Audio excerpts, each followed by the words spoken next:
Friends आज के तुम्हारे साथ एक नतून भिडियो शेयर करছি মানে তোমাদেরকে কি বলবো আমি বুঝতে পারছি না। মানে আমার কথা প্রায় হারিয়ে গেছে। আমার চোখের সামনে একদম একটা মারুতি অ্যাম্বুলেন্সের সাথে একটা ট্রাকের অ্যাক্সিডেন্ট হয়ে গেল। অ্যাক্সিডেন্টটা হয়েছিল মেদিনীপুর সিটি কলেজ আর কেরানীচটি যাওয়ার মাঝামাঝি রাস্তাতে।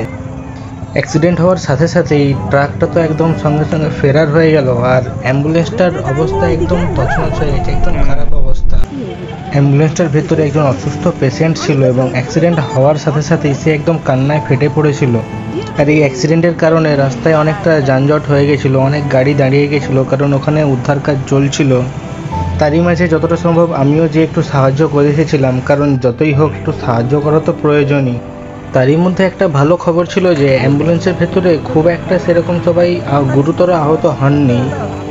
গ্রামেরই আশেপাশের স্থানীয় মানুষ আর পুলিশের তৎপরতায় খুব জলদি ওই ভাঙা অ্যাম্বুলেন্সটা থেকে মানুষজনকে বের করা গেছিলো, পেশেন্টকে, এবং তার সাথে সাথেই একটা অ্যাম্বুলেন্স, একটা মারুতি জোগাড় করে জলদি তাকে মেদিনীপুর হসপিটালে স্থানান্তর করা হয়েছিল।